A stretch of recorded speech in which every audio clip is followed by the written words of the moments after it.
মুহতারাম হাজিরিন, সমাজের মধ্যে, জমিনের মধ্যে সবচাইতে ফিতনা ফাসাদকারী হলো তারা আল্লাহর বিধানের বিরুদ্ধে অবস্থান নেয় যারা।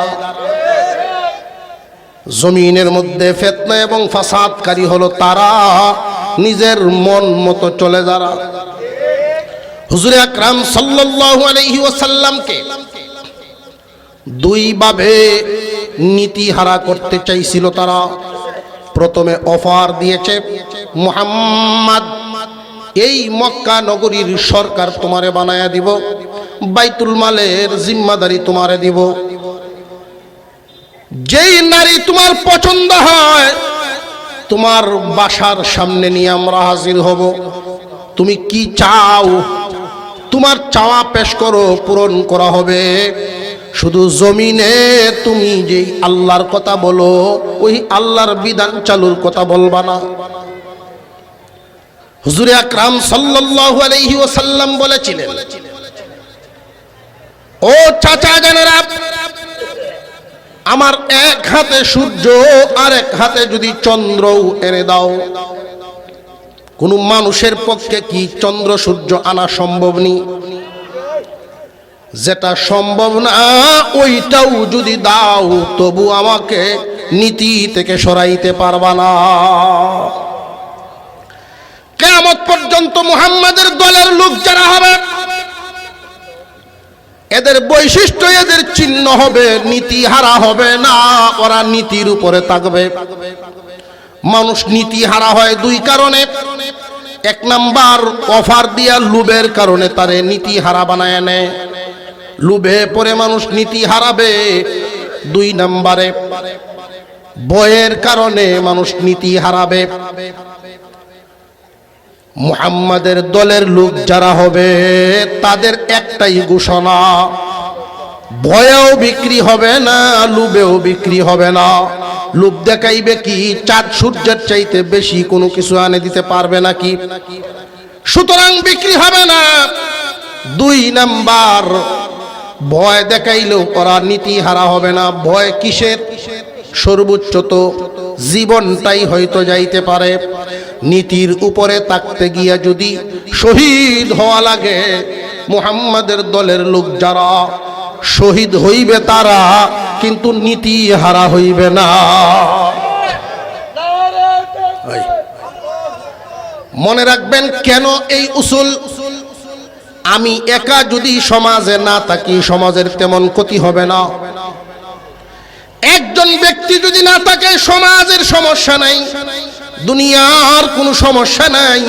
কিন্তু জমিনে যদি নীতির পরিবর্তন হয়ে যায়, নীতি যদি ঠিক না থাকে তাহলে সমাজের সৌন্দর্য পরিবেশ ঠিক থাকবে না।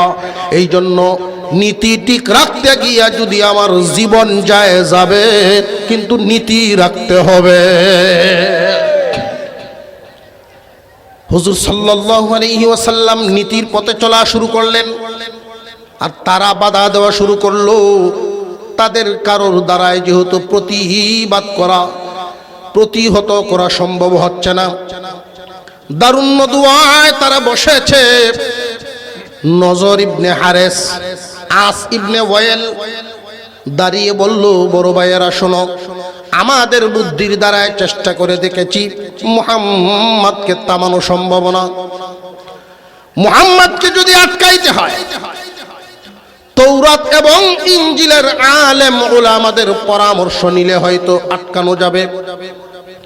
তখনকার সময়ে মক্কায় কোনো তৌরাত ইনজিলের আলেম নাই। তৌরাত এবং ইনজিলের আলেম যদি পাইতে হয় তখনকার সময়ে মদিনায় যাইতে হয়। মক্কার বড় বড় লিডার যারা ছিলেন তাদের সকলের পক্ষ থেকে দুইজনকেই পাঠায়া দেওয়া হলো। নজর ইবনে হারেস, আস ইবনে ওয়াইল চলে গেল মদিনায়। মদিনার আলেমদের সামনে গিয়া যখন বলল, আমাদের মক্কা নগরীর হালত খুব একটা ভালো না। আব্দুল্লাহর ছেলে মুহাম্মদ জীবনে কোনোদিন পড়াশোনা করে নাই, কোনো শিক্ষকের কাছেও পড়ে নাই, প্রাতিষ্ঠানিক শিক্ষাও নাই, মূর্খ মানুষ, কিন্তু নবী দাবি করে। এখন আমরা কি করব? আমাদের পুরনো বাপ দাদার নীতি আদর্শ, বাপ দাদার ধর্মের বিরুদ্ধে ইসলাম নামক ধর্ম, কালিমা এমনভাবে সে প্রচার করে, দিন যত যায় মানুষের ভিতরে বিভ্রান্তি শুরু হয়েছে। ঘরে ঘরে গন্ডগোল, পিতা একদিকে যায়, সন্তানের একদিকে যায়, চাচা বাতি যায়, গন্ডগোল। বাতিজা মুহাম্মাদের দিন গ্রহণ করলো, চাচা বাপ দাদার উপরে ধর্ম নিয়ে আছে, গন্ডগোল তো বেঁধে গেল। আমরা কোন পথে যাব? আমাদেরকে পরামর্শ দেন।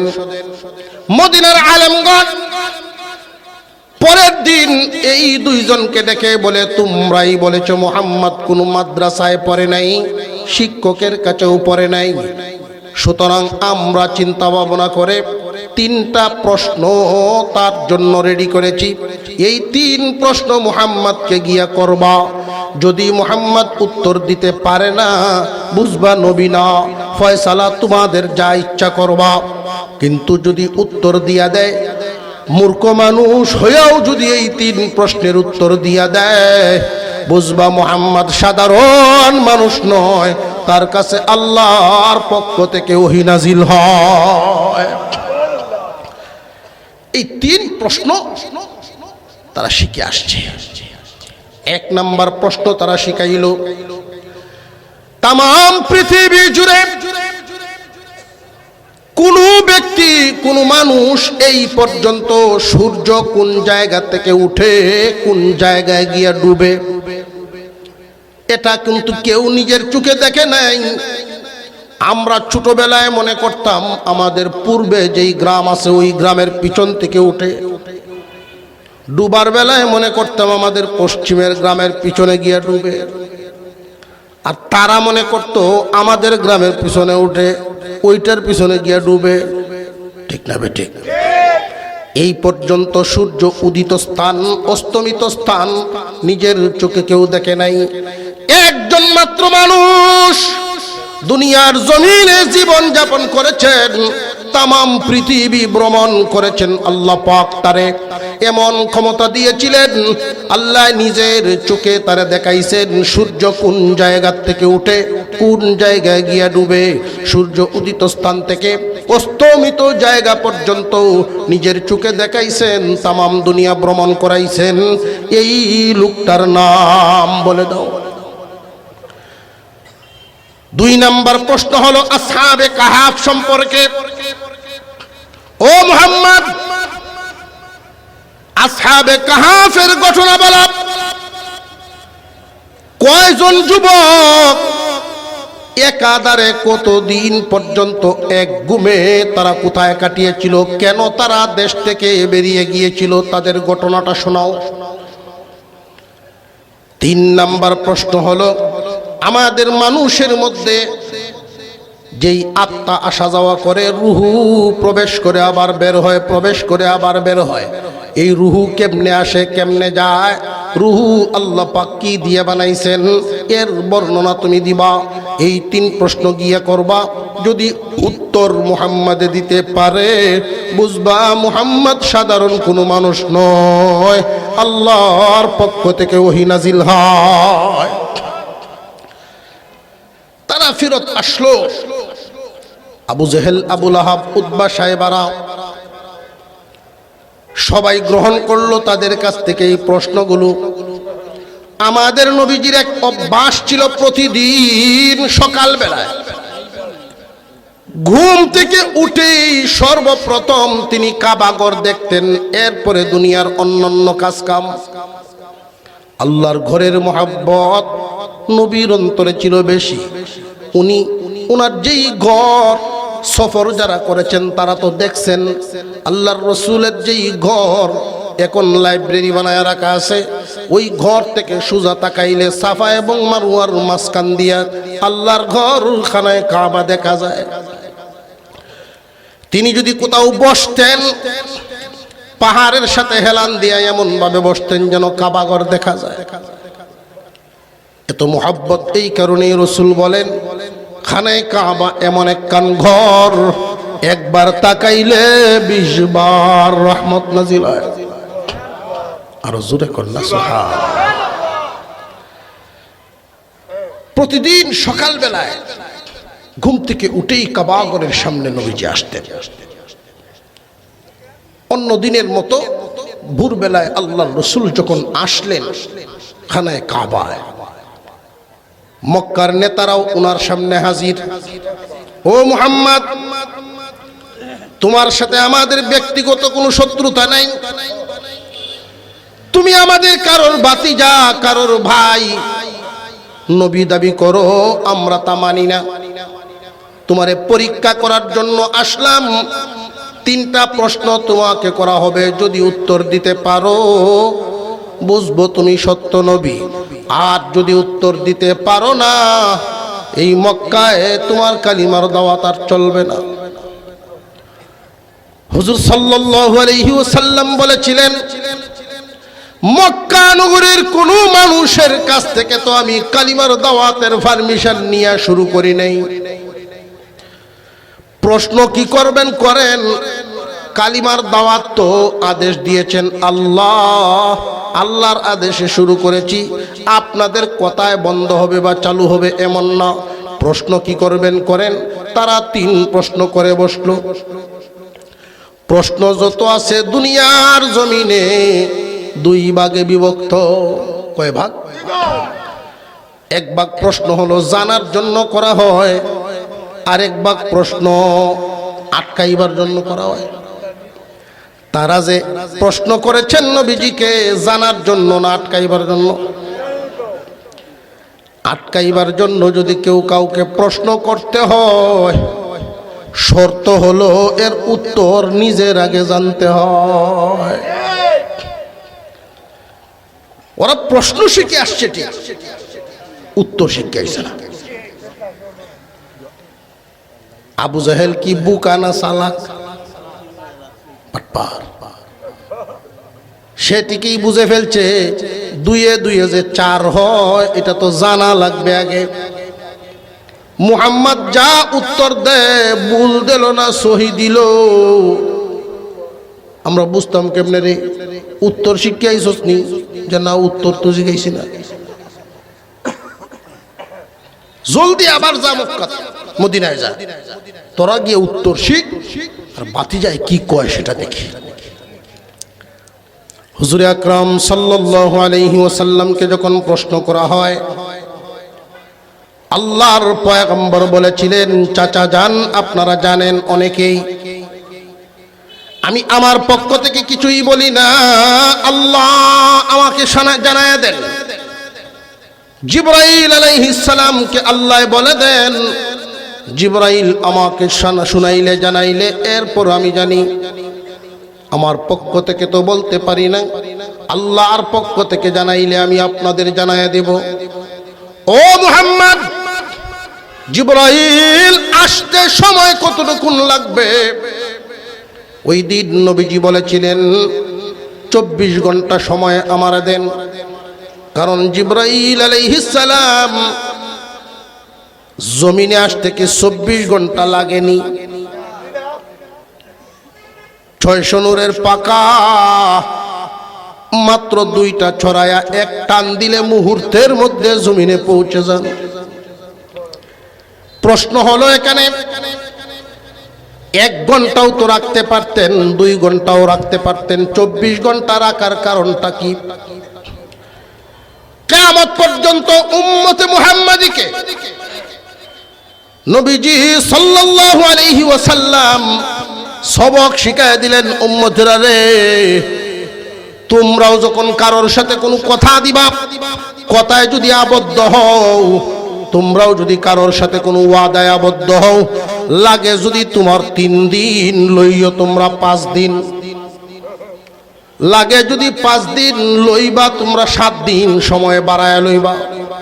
এতে 2টা লাভ। 1 নাম্বার লাভ হলো সময় আসার আগে ধীরস্থিরেই তুমি ওয়াদা পূরণ করতে পারবা। 2 নাম্বার লাভ হলো যার সাথে সময় মতো সময় আসার আগেই ওয়াদা পূর্ণ করলা, মোহব্বত আগের চাইতে দ্বিগুণ বাড়িয়া যাইব।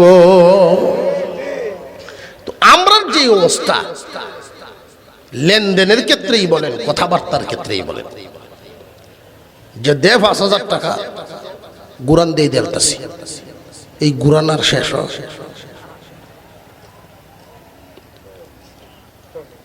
মুহতারাম হাজিরিন, নবীজির আদর্শ হলো লাগে যদি লেনদেন পূর্ণ করতে 3 দিন, লয় উম্মত 5 দিন,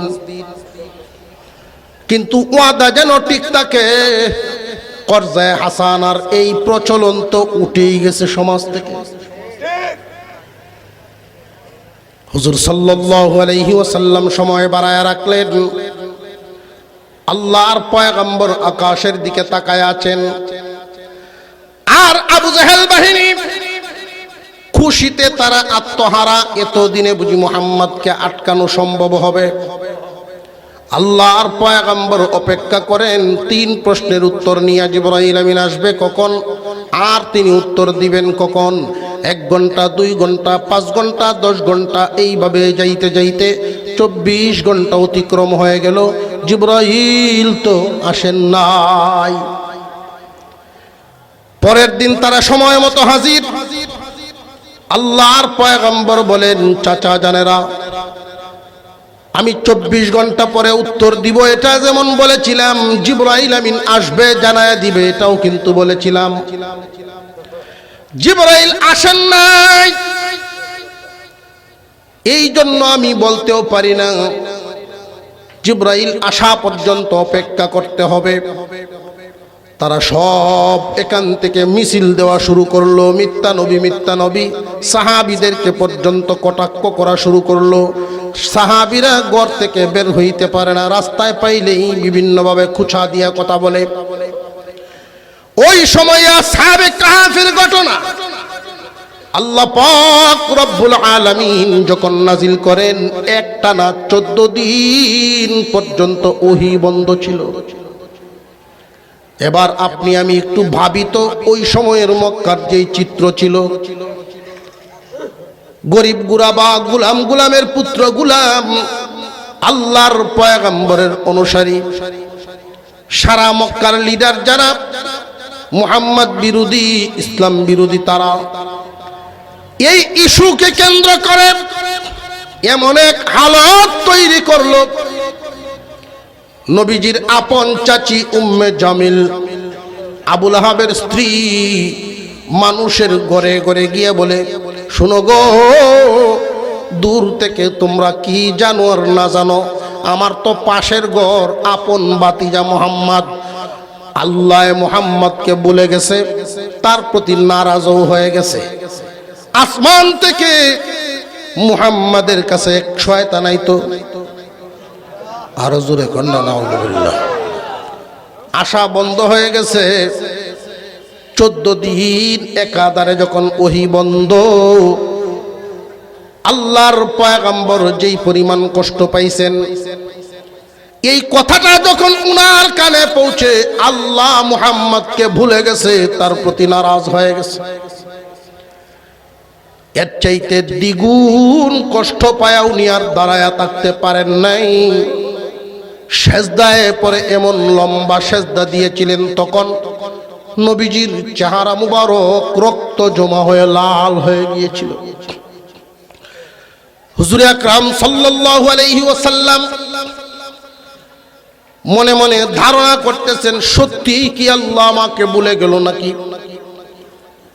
14 দিন যে ওহী বন্ধ, আল্লাহ যদি আমাকে ভুলে যান, আমি মুহাম্মাদের কি উপায় হবে? এই কথাটার ওজন আমাদের তেমন বুঝে আসবে না। একটা উদাহরণ, আপনার কলিজার টুকরা যে নাতিটা এটা পানি পড়ছে, এই সময় তার প্রতিক্রিয়াটা কি হবে? আরে এরকম না, সার কাপ টাপ শুয়ে তুই দুধ দিব কেন? মহব্বতের বেশ কমের কারণে। বুঝে আসতেছে নাকি? কইব যে তোরা যা, আমি সারা শেষ করি। মহব্বত যার অন্তরে যেই পরিমাণ, সমস্ত সৃষ্টির অন্তরে আল্লাহর মহব্বত যে পরিমাণ, একা মুহাম্মদুর রাসূলুল্লাহর অন্তরে আল্লাহর মহব্বত এর চাইতে বহুগুণ বেশি। এই কারণে হুজুর সাল্লাল্লাহু আলাইহি ওয়াসাল্লাম সিজদায় পড়ে কান্না শুরু করে দিলেন। আল্লাহ, তাম পৃথিবী আমার বিরুদ্ধে গেলেও আমার কোনো কষ্ট নাই, কোনো চিন্তার কারণ নাই। আপনি যদি আমাকে ভুলে যান, কার দরবারে আমি দাঁড়াবো? আপনি যদি ভুলে যান, সত্যি কি আপনি ভুলে গেলেন নাকি? আমি মুহাম্মাদের কি হালত হবে? লম্বা সিজদায় যখন কান্না শুরু করলেন, এমনি আল্লাহ রাব্বুল আলামিন জিবরাইল আমিনকে সূরাতুদ দুহা কানা দিয়া পাঠাইলেন। জিবরাইল আলাইহিস সালাম আসলেন। ওগো আল্লাহর পয়গম্বর, মাথা উঠান। আল্লাহ প্রশ্নের 3 উত্তরও দিয়েছেন, একখানা সূরাও নাজিল করেছেন। আল্লাহ কসমকে বলেছেন, ওয়াদ-দুহা ওয়াল-লাইলি ইযা সাজা মা ওয়াদ্দাআকা রাব্বুকা ওয়া মা ক্বালা। রাত এবং দিনের 2 সময়ের কসম। আপনার রব, আপনার আল্লাহ আপনাকে ভুলেন নাই, আপনার প্রতি নারাজও হন নাই। রাত এবং দিনের কসম কায়া আল্লাহ বুঝায় দিলেন, দোস্ত 14 দিন যে ওহী বন্ধ। এখানে হিকমত লুকায়িত আছে। হরদম আপনার উপরে যে ওহী নাজিল হয়, আপনার বড় কষ্ট হয়। ওহী ভারী নাজিল হইলে কষ্ট হয়। ওহী বড় ভারী নিয়ামত। শীত, কনকনে শীতের মধ্যেও আল্লাহর রাসূলের উপরে যখন ওহী নাজিল হতো, কখনো কখনো কপাল ঘেমে ঘামের ফুটা পড়তে থাকতো। ওহী বড় ভারী জিনিস। এই জন্য পরিশ্রম থেকে একটু বিশ্রাম দিলাম, কিছুদিন ওহী বন্ধ রেখে আপনাকে বিশ্রাম দিলাম। যেমন রাতের পরে দিন, দিনের পরে রাত, রাতের পরে দিন, দিনের পরে রাত। দুনিয়ার মানুষের উপরে যদি একাধারে 40টা দিন দেওয়া হয়, রাত নাই, মানুষের কি আরাম হবে না কষ্ট হবে? একাধারে যদি শুধু 40 পর্যন্ত রাতেই তাকে কোনোদিন দিন না আসে, তবু মানুষের আরাম না কষ্ট? সারাদিন কষ্ট করবে, রাত দিলাম সেই কষ্টের ওষুধ হিসাবে। রাত এবং দিনের কসম খায় আল্লাহ বলেন, আল্লাহ আপনাকে ভুলেন নাই, আপনার প্রতি নারাজও হন নাই। জিবরাইল আলাইহিস সালামকে নবীজি জিজ্ঞাসা করেন, তাহলে ওহী বন্ধ কেন? এর মধ্যে তাফসিরি কথা, ব্যাখ্যা, বিশ্লেষণ হলো এগুলো আল্লাহ এই কারণে বন্ধ রেখেছেন। সরাসরি জিবরাইল আমিন সবক একখান দিয়ে দিলেন, পয়গম্বর ওয়ালা তাকুলান্না লিশাইইন ইন্নী ফাইলুন যালিকা গাদা ইল্লা আন ইয়াশা আল্লাহ। ও পয়গম্বর, 24 ঘন্টা পরে উত্তর দিবেন এই কথা বলছিলেন আপনি? বলে হ। ইনশাআল্লাহ তো বলেন নাই। আল্লাহর পয়গম্বর ভবিষ্যতের কোন ওয়াদা করলে ইনশাআল্লাহ ব্যতীত করবেন না। ইনশাআল্লাহ সাথে নিয়ে যদি ওয়াদা করা হয়, সেই ওয়াদা পূরণে আল্লাহর রহমত নাজিল হয়। নিয়ত সহি রেখে যদি ইনশাআল্লাহ বলে ওয়াদা করে, সাধ্য অনুযায়ী চেষ্টার পরেও যদি ওয়াদা পূরণ না হয়, ইনশাআল্লাহ বলার কারণে ওয়াদা খেলাফির গুনাহ থেকে বাঁচিয়া যায়। প্রশ্ন হলো, ইনশাআল্লাহ শিক্ষা দেওয়াই যদি উদ্দেশ্য হয়, 2 ঘন্টা পরেই তো জিবরাইল আমিন ইনশাআল্লাহ শিখাইতে পারতেন, প্রশ্নের উত্তরও দিতে পারতেন। 14 দিন পর্যন্ত ওহী বন্ধ রাখার কারণ কি? জেনে রাখবেন সমাজের কথা। যেই জিনিস যত কষ্টে হাসিল হয়, তার কদর তত বাড়ে। কিয়ামত পর্যন্ত উম্মতে মুহাম্মাদি জানবে এই ইনশাআল্লাহর জন্য নবীজি কত ব্যথা পেয়েছিলেন। উম্মতে মুহাম্মাদি যেন এই বিষয় জানলে ইনশাআল্লাহর আমল না ছুটে, ইনশাআল্লাহর গুরুত্ব বুঝে কোনো ওয়াদা করলে ইনশাআল্লাহ ব্যতীত মুসলমান ওয়াদা করব না। আগামীকাল যাব ইনশাআল্লাহ, আগামীকাল করব ইনশাআল্লাহ, আগামী বছর দেখা হবে ইনশাআল্লাহ, ভবিষ্যতের কোনো কথা বললে ইনশাআল্লাহ বলা মনে থাকবে? থাকবে মনে? আরে মনে জামডি মেরে দিচ্ছেন, সকলেই উচ্চারণ করি না একবার ইনশাআল্লাহ। একটা সবক। দাদা আর নাতি সাক্ষাৎ হয়েছে। কই যাস রে ভাই? কই বাজারও যাই, একটা খাসি কিনবো। কও ইনশাল্লাহ একটা খাসি কিনবো। দাদা শিখায়, কয় আমার পকেট ভর্তিতে হয় ইনশাল্লাহ দিকে তো নাতিরে কেমনে বোঝাই? তো বাজারও গিয়ে যে সময় সন্ধ্যাবেলা ঘুরিয়ে যায় বাড়িতে, কিরে নাতি খাসি কই? কয় দাদা ইনশাল্লাহ টেকা হারাইছি। কয় কয় ইনশাল্লাহ টেকা হারাই গেছি। এখন কই লইব? যে সময় বলার কথা ছিল এখন ইনশাল্লাহ, ওই সময় যদি ইনশাল্লাহ বলতা আল্লাহর রহমত তোমার সাহায্যকারী হিসেবে পাইতা। ইনশাল্লাহর আমল করবো তো? আল্লাহ যেন তৌফিক দেন, বলো না আমিন। ঘটনা শুরু হয়ে গেল আসহাবে কাহফ। তিনটা প্রশ্ন, এই তিন প্রশ্নের মধ্যে একটা ছিল আসহাবে কাহফের। কোন পয়গম্বর, কোন নবী তাদেরকে দাওয়াত দেন নাই। এর শানে নজুলটাই একটা অধিবেশন যায়। শানে নজুল বললেই এক অধিবেশন। এবং আসহাবে কাহফের শুধু এই ঘটনাটাই তিনটা তাফসীর মাহফিলের দরকার। আমার সময় দিছে কথা। এক হাতি ছোট্ট একটা ড্যাগের ভিতরে ভরার জন্য কেউ যদি কয়, ড্যাগের কি হালত হইব, হাতির কি গতি হইব? আসহাবে কাহফের মূল শিক্ষা, মূল সবক তখনকার সময়ে আসহাবে কাহফ নারে তাকবীর, মাশাআল্লাহ, আলহামদুলিল্লাহ। পীরে কামেল হযরতুল আল্লাম হযরত মাওলানা আল্লামা ফরিদউদ্দিন আল মুবারক দামাত বরকাতুহুল আলিয়া হযরত উপস্থিত হয়ে গেছেন। আমরা জোরে সুরে আদায় করি আলহামদুলিল্লাহ, মাশাআল্লাহ। আল্লাহর হস্তে মুহতারামকে খুব মহব্বত করি। ওনার এলাকার মানুষের প্রাণের মানুষ, প্রিয় ব্যক্তিত্ব। আমি ফেনীতে সফর করেছি, দেখেছি হালো, আলহামদুলিল্লাহ। আল্লাহ সুস্থ নেক হায়াত দান করেন, আমরা বলি আমিন। আসহাবে কাহফের মূল শিক্ষা, যুবকদের অন্তরে ঈমানের নূর জ্বলেছে। তখনকার পরিস্থিতি ছিল তাদের দেশে মূর্তি পূজা। বাদশা বাধ্য করত মানুষদেরকে মূর্তি পূজায়। এই যুবকদেরকে কেউ দাওয়াত দেয় নাই। তাদের আকল,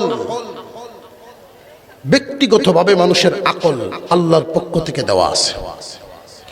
সেই আকলের দাবি হলো, আকলের উপরের দায়িত্ব হলো, কোন পয়গম্বর যদি দাওয়াত নাও দিতেন, আল্লাহ তোমার মধ্যে যে যোগ্যতাটা দিয়ে রাখছেন, সেই যোগ্যতা থেকেই তুমি স্রষ্টার পরিচয় পাইতা।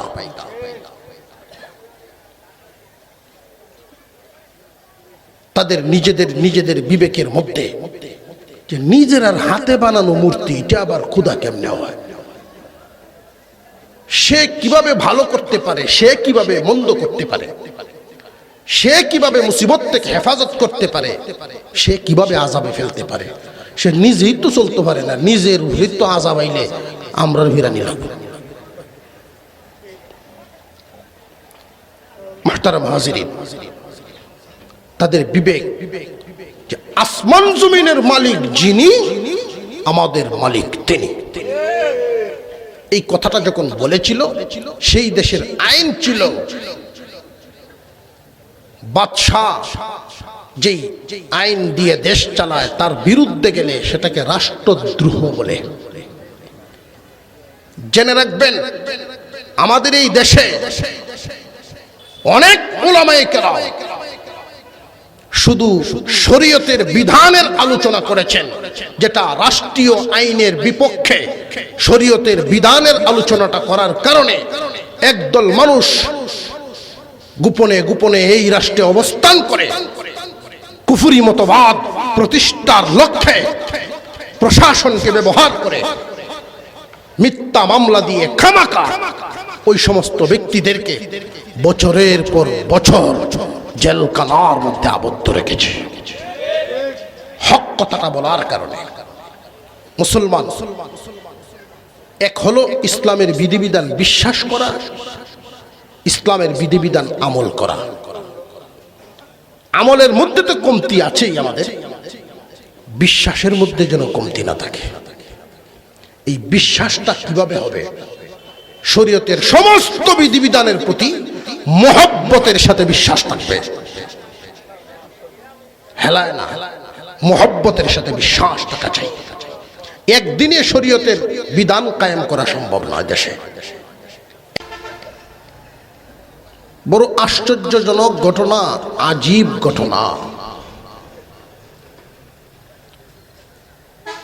তবে আমাদের কাছে যদিও আশ্চর্যজনক, যদিও আজীব লাগে, মহান আল্লাহর দরবারে এটা কিছুই না। আল্লাহর জন্য এটা কিছুই না। নবীজি সাল্লাল্লাহু আলাইহি ওয়াসাল্লাম মক্কা নগরীতে কালিমার দাওয়াত দেন। মক্কা নগরীর তখনকার সময়ের হর্তাকর্তা যারা ছিলেন, আল্লাহর রসুলকে খুব মহব্বত করতেন ততদিন, নবুয়ত আসে নাই যতদিন। আল আমিন বলে ডাকত, শ্রেষ্ঠ মানব বলে তারাই বলতো। ব্যক্তি মুহাম্মাদের কোনো শত্রু ছিল না। যেই দিন থেকে নবীজি কালিমার দাওয়াত দেওয়া শুরু করলেন, মক্কার প্রভাবশালী ব্যক্তিরা আল্লাহর রসুলের বিরুদ্ধে চলে গেল। মূলত রসুলের বিরুদ্ধে না, রিসালাতের বিরুদ্ধে, ব্যক্তি মুহাম্মাদের বিরুদ্ধে না, তার উপর নাজিল হওয়া বিধিবিধানের বিরুদ্ধে। ব্যক্তি মুহাম্মাদের কোনো শত্রু ছিল না। শত্রুতা আরম্ভ হলো কোন দিন থেকে? দাওয়াত শুরু হইল যেই দিন থেকে। লা ইলাহা ইল্লাল্লাহ, লা ইলাহা ইল্লাল্লাহ আমরাও পড়ি। এর অর্থ হিসেবে আমরা জানি, বুঝি যা, নাই কোনো মাবুদ আল্লাহ ছাড়া। এই অর্থ আমরা যতদিন বুঝবো, বলবো, এতদিন পর্যন্ত কারোর কোনো মাথা ব্যথা হবে না। আমাদের কোনো প্রতিপক্ষও থাকবে না, কেউ বাধাও দিবে না। কারণ আমাদেরকে শিখিয়েছে অর্থটা এটাই, লা ইলাহা ইল্লাল্লাহ, নাই কোনো মাবুদ আল্লাহ ছাড়া। অর্থাৎ ইবাদতের যোগ্য আর কেউ নাই, এই অর্থ আমাদেরকে শেখানো হয়েছে। কিন্তু এই অর্থটা যদি শব্দের পরিবর্তন করে আসলটা যেটা, ওই আসল অর্থ আমাদেরকে শেখানো হতো, আমাদের বাচ্চাদেরকে জপানো হতো। লা ইলাহা, নাই কোনো বিধানদাতা ইল্লাল্লাহ, আল্লাহ ছাড়া। বিধানদাতা আর ইবাদত গ্রহণ করনেওয়ালা, দুইটা দুই রকম। এক তো আমাদেরকে যেই অর্থটা শেখানো হয়েছে, আমরা যেটা জানি, নাই কোনো মাবুদ, ইবাদতের যোগ্য কেউ নাই, একমাত্র ইবাদত দিব কাকে? আল্লাহকে। কিন্তু আল্লাহর পক্ষ থেকে কোনো আদেশ বিধান এটা নিব না। বুঝে আসতেছে আপনাদের? নাই কোনো বিধানদাতা জমিনে, আমার যত বুঝ শক্তি হোক না কেন কোনো বিধান আমি দিতে পারবো না। মুমিন মুসলমান যদি তুমি হও, কালিমা যদি গ্রহণ করো, তোমার কোনো বিধান না, আল্লাহর বিধান। বুঝে আসতেছে?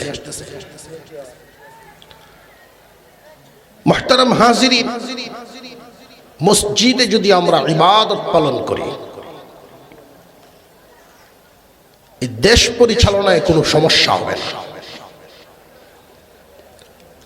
কিন্তু এই বিধিবিধানগুলো যদি আদালতে কায়েম হয়, দেশ পরিচালনায় একদল মানুষের সমস্যার সৃষ্টি করবে।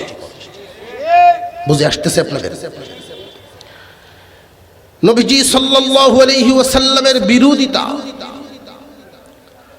তারা করেছিল কেন? করেছিল এই জন্য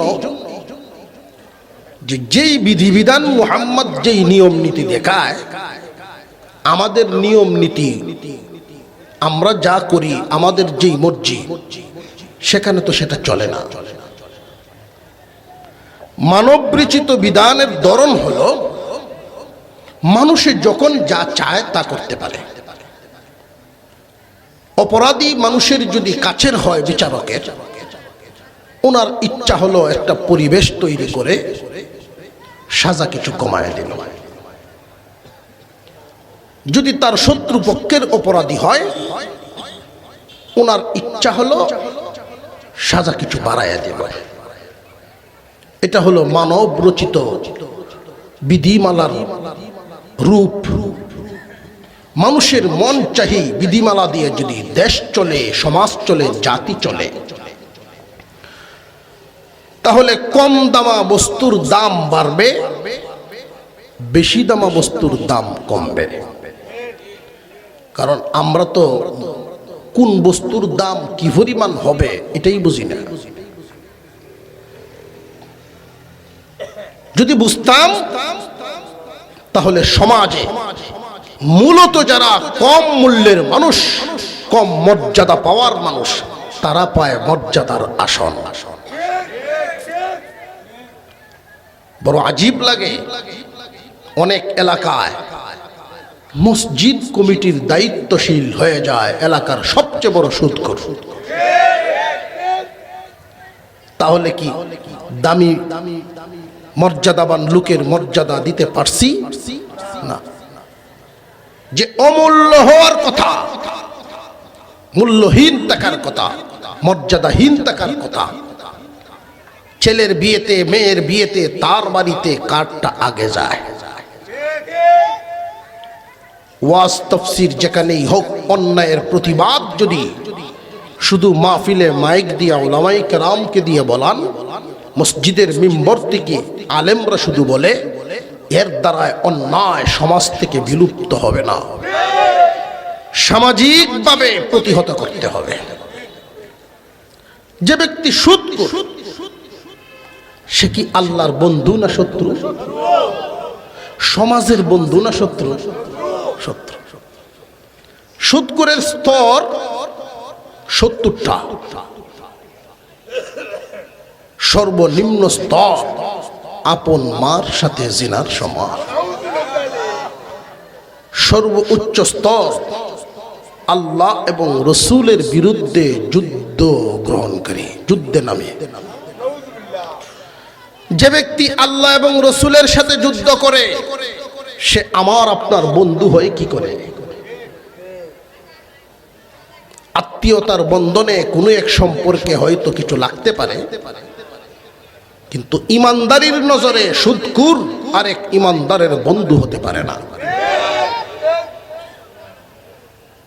তাহলে ছেলের বিয়েতে আল্লাহ এবং রসুলের শত্রুকে আমি দাওয়াত দিব, তার অনুষ্ঠানে আমি যাব? অসম্ভব। তার প্রতি কোনো ঘৃণা নাই, সে আমার আত্মীয়, তার কর্মটার প্রতি ঘৃণা। মুহতারাম হাজিরিন, হুজুর আকরাম সাল্লাল্লাহু আলাইহি ওয়াসাল্লাম কালিমার দাওয়াত দেন, তারা এমন কোন রাস্তা নাই যেই রাস্তায় বাধা দেয় নাই। একটা কথা ভালো করে মনে রাখবেন, মুহাম্মাদুর রাসূলুল্লাহ সাল্লাল্লাহু আলাইহি ওয়াসাল্লাম আল্লাহর রাসূল। কিয়ামত পর্যন্ত মুহাম্মাদুর রাসূলুল্লাহর দলের একদল মানুষ জমিনে থাকবে, নীতি আদর্শ ধরে রাখবে।